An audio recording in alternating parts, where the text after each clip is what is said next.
Еве ќе го земеме за случај еден од најнов бас, она беше QStar, Project QStar. Тоа е таен проект на OpenAI за кој што малце се збори.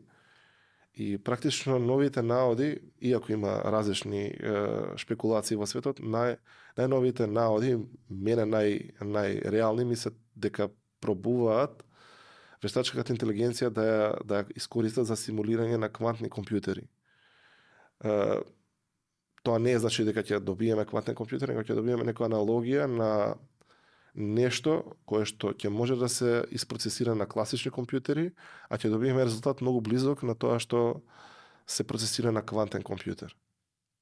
Што значи тоа? Дека некој таму размислува како да сруши енкрипција, како да воведе некои симулации кои што се оптимални со користење на вештачката интелигенција во позадина. Дали е тоа точно така, не знам, али тоа е најверојатната примена на тоа. Значи, тоа не е ништо хумано, да речем, за хумана цел.